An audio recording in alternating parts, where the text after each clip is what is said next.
Hey Waffle Gang, I do hope you are well. My name is Mark and today we're checking out some more Reddit stories, and if you do love a Reddit story, why not consider hitting that like, subscribe, maybe that notification bell too. And let's crack on with today's first story. Much love guys. Now today's first story comes from Sad Philosophy 5546 and it says, "Mother-in-law is mooching off of us and I am sick of it. My mother-in-law has been causing problems with me and my husband since before we were married. She is completely helpless at a big age and expects everything to be done for her. Before I met my husband, he financially supported her after her husband cheated on and divorced her. Since we met, he's been supporting her less and less in order to focus on our family. Since we've been married, she's asked us for thousands of dollars. Married and divorced some guy she had known for 2 weeks before the wedding. Dated a guy half her age with no teeth and no high school diploma. Been through like 8 different jobs and I'm convinced she is using drugs. She is erratic and rude and I don't understand why my husband keeps giving her money. He'll always ask me first, but then when I say no, he turns around and says, "Sorry, wife said no, so I can't." And sometimes he'll give her the money anyways, or he'll guilt me into saying yes. And the one time I called him out on guilt tripping me, he said, "If you feel guilty, that's not my fault. That's just guilt." I hate when he says that. I feel like I'm going crazy. Just so everyone knows, divorce is not even being considered, so don't bother commenting that I should leave him. I wish we could cut his mum off completely, but she's moved just down the road from us and now bugs us constantly. Can you bring me a new vape? Can you pick me up some dinner? Can you bring me some cigarettes? Can I have $100 because I returned a U-Haul a day late? She's also allegedly going to be on disability and food stamps soon, but she hasn't even told us the disability. She has no diagnosis, or if she does, she hasn't shared. She spends what little money she has on Temu buying stupid crap and then gets mad when we won't give her gas money.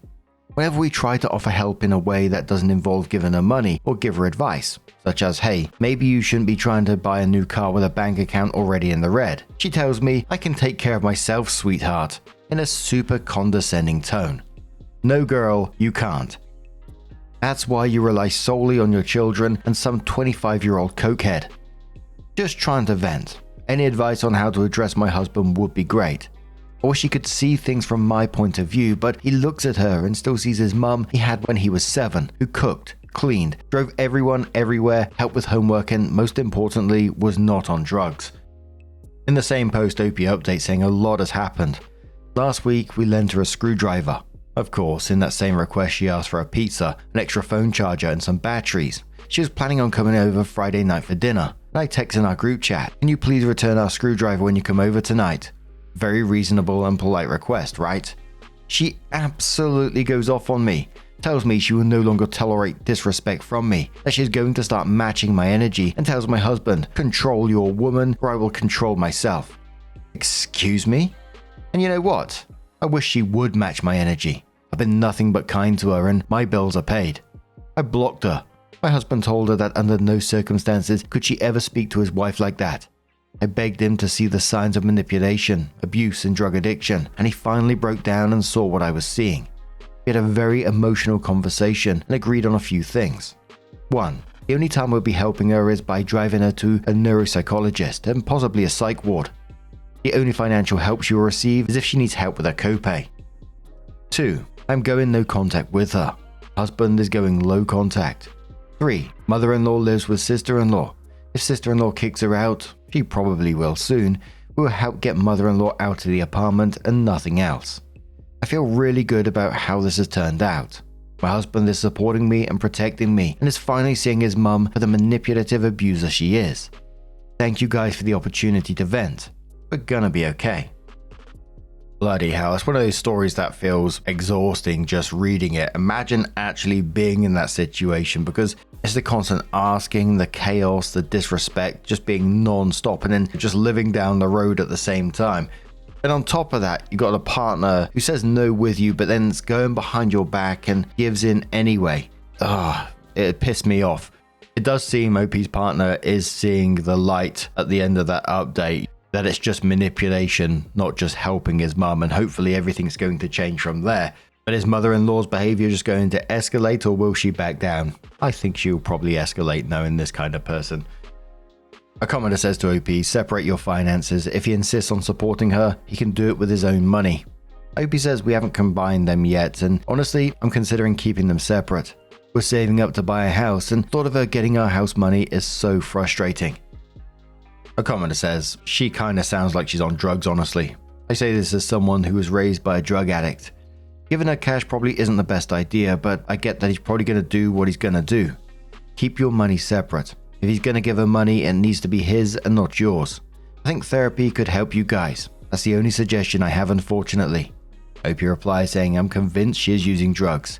Insists that she isn't because he doesn't see the signs. I think he just doesn't want to face reality.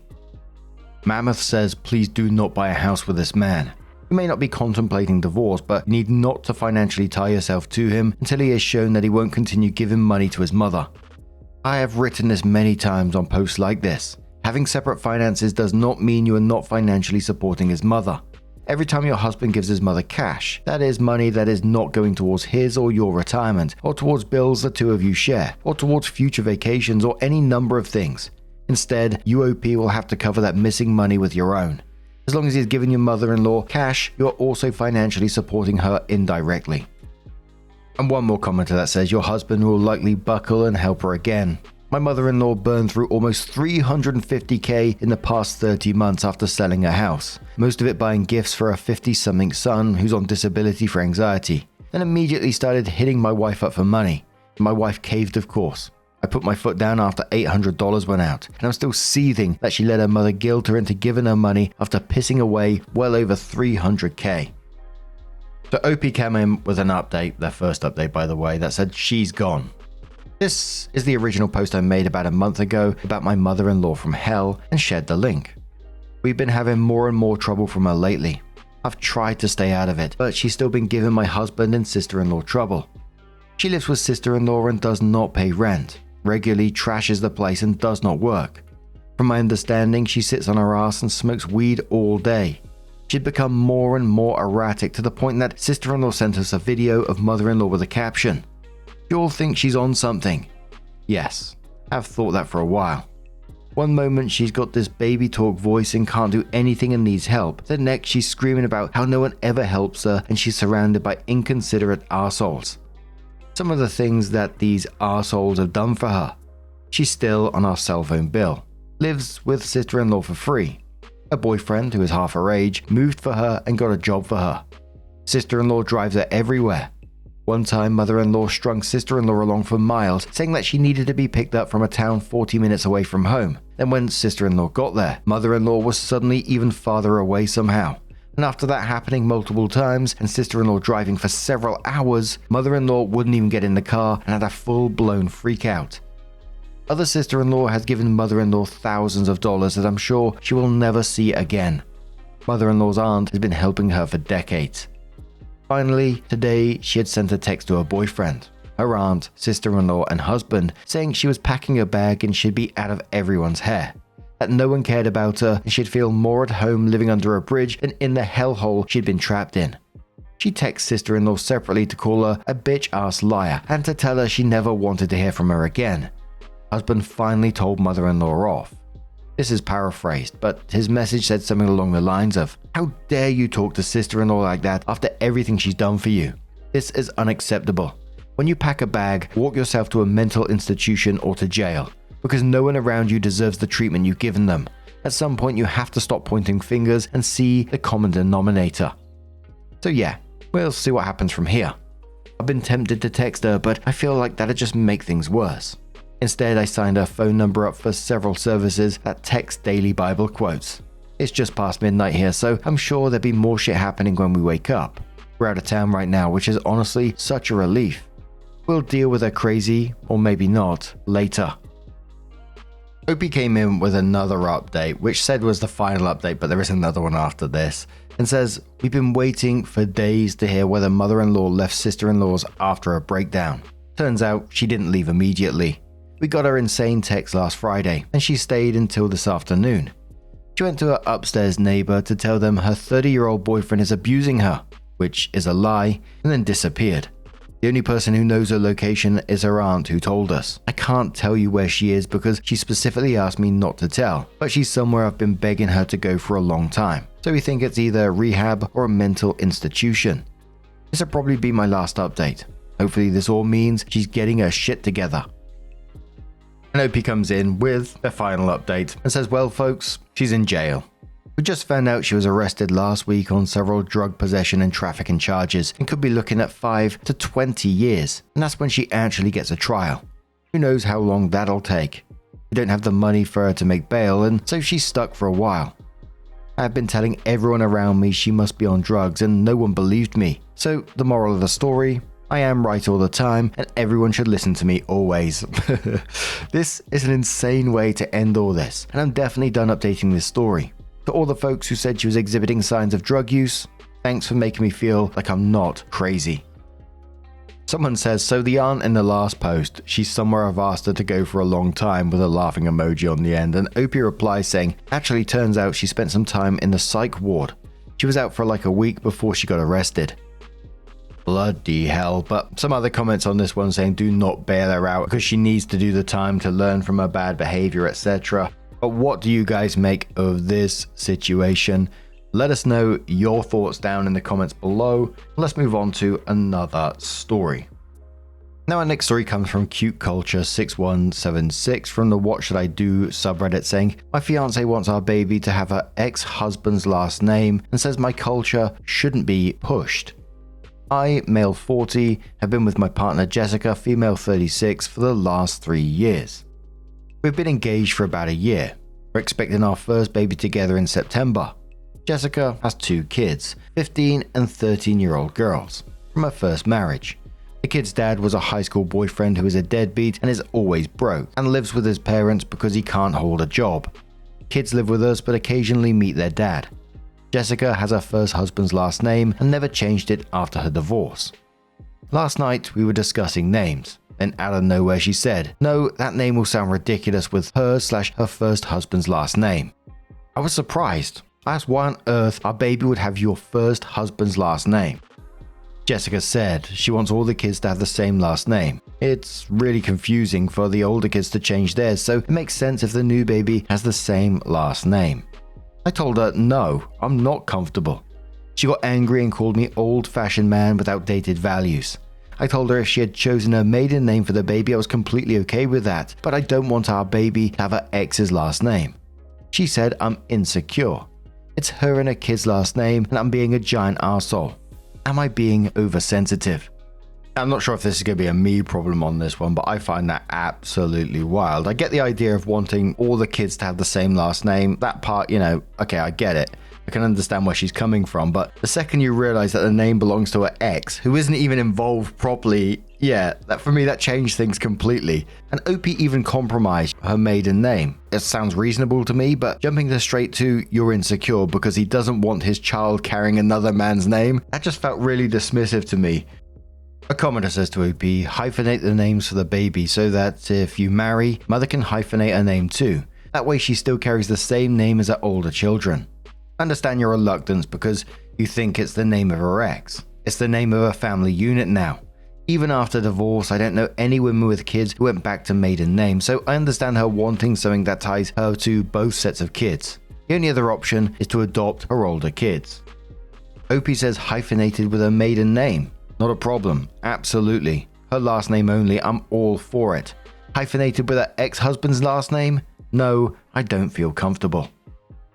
The commenter says, this is arse backwards. Why wouldn't the option be her older children and herself change their names to the man who is actually supporting, loving, sharing his life with them, versus giving the name of a man who has little interest in their lives another child his last name that isn't even his? I'm shocked you're not more pissed off. It's wildly inappropriate and disrespectful. Ask her how she would feel if you proposed naming the child after your ex. I'm assuming you intend on signing the birth certificate. Her expectation is you sign it with this man's name? Opie responded saying she's carrying the baby. I want to be supportive. I understand your point. I'm supporting the kids. They are my daughters. I'm their dad, but it's not my place to decide to change their names when their biological dad is in the picture occasionally. Someone asks, why wasn't this discussed before you got pregnant? Opie says we never discussed the last name. She did tell me that she won't change her last name when we get married because of the older kids, and she doesn't like my Arabic last name. I'm Middle Eastern. I accepted her decision. Commenter says, I think there is an argument to having her last name for the kids, but you're in the right in saying no to your kid having a deadbeat stranger's name. I would stand your ground. Opie says, she says it's her and the oldest kid's last name, and I'm overthinking.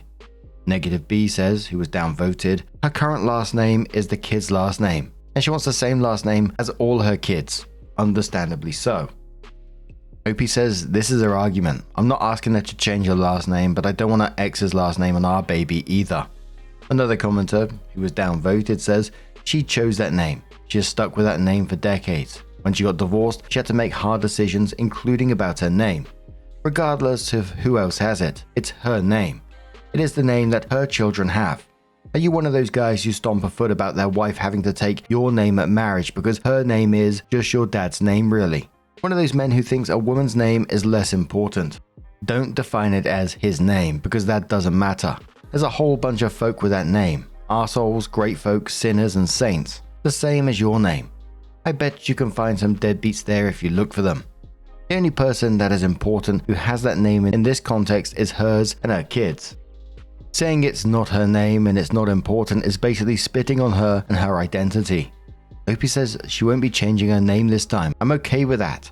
So it's ownership if our baby takes my name, but I'm expected to hyphenate my name to her ex. What are you even saying? Opie came in with an update and says, I wrote earlier today about my disagreement with my pregnant fiance. She was married before and she and her 2 kids have the same last name. She wants our baby to have her ex-husband's last name because according to her, it's her name now and she wants all the kids to share the same last name. I told her I'd have zero problem if it were her maiden name, but I don't feel comfortable introducing our baby with her ex-husband's last name. She got mad, so I posted here. Some people suggested that I should change my last name too, which is a big no. I'm Middle Eastern, and my last name is part of my heritage. Someone suggested that maybe my fiance doesn't want the baby to be associated with my culture. That made me think, so I asked her. To my surprise, she said she wants to protect the baby by giving them a normal last name. I explained that our baby is going to be mixed and that there's nothing to be embarrassed about. Our child should be proud of their father's heritage. She rolled her eyes and said, you don't need an Arabic last name to be proud. No need to shove your culture in everyone's face. You can teach about your culture when the baby is old enough to understand. I was taken aback. I told her I've never experienced this since I moved to Canada. If anything, people have always been respectful. I can't believe I'm experiencing things from my own fiance. She said I'm oblivious. She insists that she's not racist or embarrassed by my culture, but that people around her have given her looks and apparently made comments about me not being white. She says she doesn't want our child to experience that, and I'm being unreasonable. I feel selfish, but I don't want my child to pretend to be someone they are not. I now feel like I'm ruining my kid's life. I can't stop thinking about this. In response to a long downvoted comment, they said, I'm atheist. I don't believe in anything. My parents are the non-practicing Muslims. My parents are fine with me being an atheist and my sister being openly a lesbian, lol. I would never impose my religion on her. I would never expect her to convert. I did expect her to allow me to teach the baby about my country and culture. Commenter says, instead of addressing your racist fiance, I'll just jump to solution mode. Hyphenated last name. This gives them a white, normal name to use if they choose in adulthood and respect your familial ties as well. Example, my last name is Martin. Maiden name. My husband is Escobar. Obviously, Escobar is a pretty charged last name due to the famous Colombian drug dealer, so we hyphenated our daughter in case she wants to use one or the other in adulthood. Opie responded to him with a maiden, not a problem. I don't want our ex-lover's last name to be a part of our baby's name. Pretty Diamond says, why is she engaged to you if she's embarrassed by your skin color and culture? If she loves you, she is engaged to you, then she should be proud of you, and the baby will be half of you. How insulting for her to ask to give the baby her ex's last name. I guess she is not taking your name either. I would seriously rethink marrying this woman and seek counsel about your rights before the child is born. I'm so sorry you've been put in this situation by someone you love. Opie says, that's what I asked. She said she's not embarrassed, but she gets comments and doesn't want our child to be discriminated. Old Health says, you're not ruining your kid's life. You're the only one actually thinking about who they are instead of how they look on paper. Her calling your name not normal and saying you're shoving your culture is a massive red flag, especially when she's fine using her ex's name but not yours. At minimum, you two need serious premarital counseling to unpack this, and I personally would not sign that birth certificate without your last name or a hyphen. If she's this uncomfortable with your culture now, she's not magically going to be chill when the kid looks like you too. Commenter says, she's racist. Sorry. Might be time to look to a lawyer about custody and naming rights. Not sure how it works. And another commenter says, yeah, her calling your culture not normal is a real issue here, not the last name. Oof. But what do you guys make of this situation? Let us know your thoughts down in the comments below, and let's move on to another story. Now our next story comes from the Am I the Arsehole subreddit, entitled Am I the Arsehole for not pushing our wedding dress code on my brother? It starts off, I'm getting married in September, and I would like my brother to come, but he is particular. I've always suspected he was on the spectrum, but our parents really never believed in that stuff. I was talking with my partner and told her I really want my brother to come, and not the chameleon brother. I want my brother, not the person that does what is needed to fit in. I don't want him to feel the need to mask who he is. She is not exactly keen on this because it's a wedding and feels like he should do it for our sake. I told her he 100% would, but that is not the brother I want with me on my big day. I want my brother, the one who is my rock after our dad passed when I was younger, the one I play games with, one who taught me how to skateboard, etc. My partner thinks I'm a pushover with my brother. I let him slide so he can be comfortable. We have a no-shoe policy, but my brother has always been weird about his feet, so I always give him a pass, but she gets annoyed. We did not grow up taking our shoes off in the house, but I would clean after he leaves. But I get it from a general perspective. All of this should be easy for someone, and it's not like he would not comply or conform, but I notice when he finds himself in such situations, he is different. Remembering one day while playing games, he told me that he really does appreciate me because I'm one of the few people in his life he feels comfortable being himself. That meant a lot to me, and I don't want him to ever feel like he has to be someone else to take part or being in my life. My partner is trying to make this a hard line, and I'm on the fence. I know if I asked my brother to come in the wedding attire, he 100% would, but on the same token, while it is my brother, I know at the core he'd be very uncomfortable. He will most likely wear what he normally does, very casual wear. I told her that is really my only ask out of the wedding. I get it is her big day, but it's also mine. She feels I'm slightly trying to make this about me, which I told her that is funny. Lady Sybil comes into this and says, this is tough, but as an autist myself, I feel as though you're infantilizing your brother a bit. Would he actually be more comfortable in sweatpants, or would he be even more uncomfortable for standing out? Have you even talked to him about it and what he wants? It's a wedding. He's quite likely to be somewhat uncomfortable masking regardless of what he wears. He'd be still your brother regardless and can wear casual clothes every other day of the year. ETA, you're the arsehole. Woven Web says gently, you're the arsehole. Why don't you get your brother a pair of comfy house shoes instead of letting him track outside germs into the house? Take him shopping for a comfortable but nicer outfit to wear to the wedding. I'm actually wearing a blazer made of sweatshirt material right now. There are ways to look nice without sticking with preferred fabrics. He's not betraying who he is by wearing a clean, presentable outfit to a life event. Have you even spoken to him about what he is wearing? A commenter says everyone sucks here. I get what you're saying, but there has to be a compromise somewhere between putting your brother in a tux and letting him roam in sweatpants or whatever it is that you count as very casual wear. Neurodivergent or not, sometimes as adults we have to make sacrifices to fit in or adhere to rules. Your partner needs to be flexible, but so do you and so does your brother. Never should have made a dress code if you didn't want people to adhere to it. I'm not neurodivergent and would love to attend weddings in my usual jeans and tees, but I don't. Another commenter says, honestly, you're the arsehole in my opinion. I hate dressing up. Hate it. I think it's pointless. I'm uncomfortable the entire time and I never ever see the point. But I do it occasionally because it's appropriate, and I'm an adult. Neurodivergent does not mean incapable of displaying appropriate etiquette at appropriate times. This isn't masking. It's just doing something he doesn't prefer. We all have to do that sometimes. The OP did update the post within the same post this was, and it said first, no, he's not a groomsman. He's not a part of any of the official stuff like that. Just a few things because stuff has gotten slightly out of hand in my opinion. First, we have tried slippers and covers and sneakers of his choosing. Throughout the evening, he would zone out and hyper-focus on his feet and shoes, mumbling to himself like something is off. He was just off. Like I said, he's always been weird about his feet ever since we were children. This is a man who has always been extremely meticulous with his attire. Lol. He used to do his own laundry as a child because her mum would never get the clothes the way he wants. Don't even get me started with folding. I shared a room with this man for my entire childhood. Fun times. Secondly, I've asked him to get tested as an adult, and I've even offered to cover the cost. I cannot force him to get tested. For him, he's been this way his entire life, and a diagnosis will not change who he is. He will still be himself. He genuinely, when he wants to be, is very good at hiding it. When he is his social norm version of himself, no one is none the wiser. Moments he does crack, but for the most part, he can carry the illusion very well. As he told me, getting tested is not going to change anything. While I do agree he is wrong, he thinks the ship has sailed to get him help he needed many years ago. Also a factor that if he gets tested and it's true, he would grow to resent our mum and possibly even me because he was the older brother and he had a responsibility to step up after our father died. It was not some overly traumatic event. Our dad was kind of useless anyways, and in certain ways it was more peaceful, but generally speaking, I know me being born made this hard. Our parents probably should have not had kids, but they could have gotten by with one. 2 just broke them.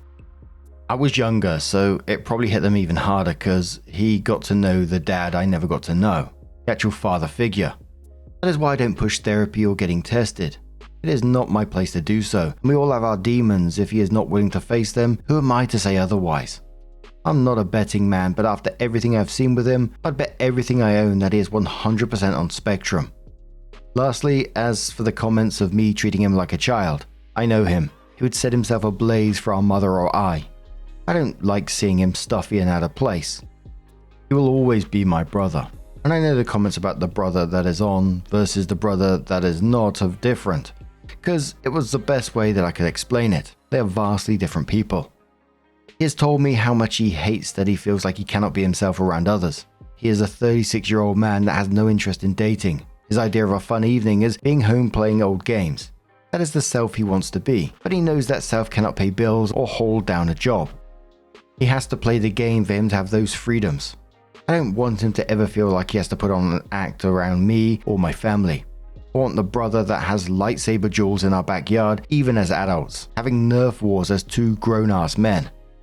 Most of the time he cannot be himself.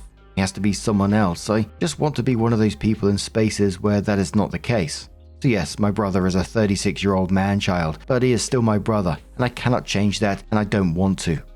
All of that aside, I did speak with my brother earlier this evening. I explained to him the situation. He said he would dress up to fit in, but will probably leave after the wedding ceremony. That is his prerogative. I told him he would only have to dress up for the ceremony and then can change afterwards. I did ask what I could do, and he said nothing. He knows that she would be happier if he was not present anyways, which broke my heart and kind of true. I brought up Mum's church and how he goes to those without issue, and he told me it was because none of them really care. He said he runs into some people that give weird looks, but overall, everyone is warm and welcoming. At least he has that. If people are wondering, I did ask for clarification regarding the clothes. It's not about the feel, but what they represent, which brings on that feel. Not feeling wanted and a strong sense of discomfort in which he proceeds to put on the act that will protect him from those feelings. He explained to me that being that way takes a lot out of him. He told me it would feel more like a work function or obligation versus what it should be, a party and a moment to celebrate my big day. Lol, the way he finally explained it. Wearing clothing for a certain purpose in mind feels like he's trapped and isolated. My greatest fear is that he is not going to feel welcomed in our home anymore, but we will cross that bridge if it comes to it. I guess in a perfect world, people will just be okay with how people are no matter what, but that is not reality.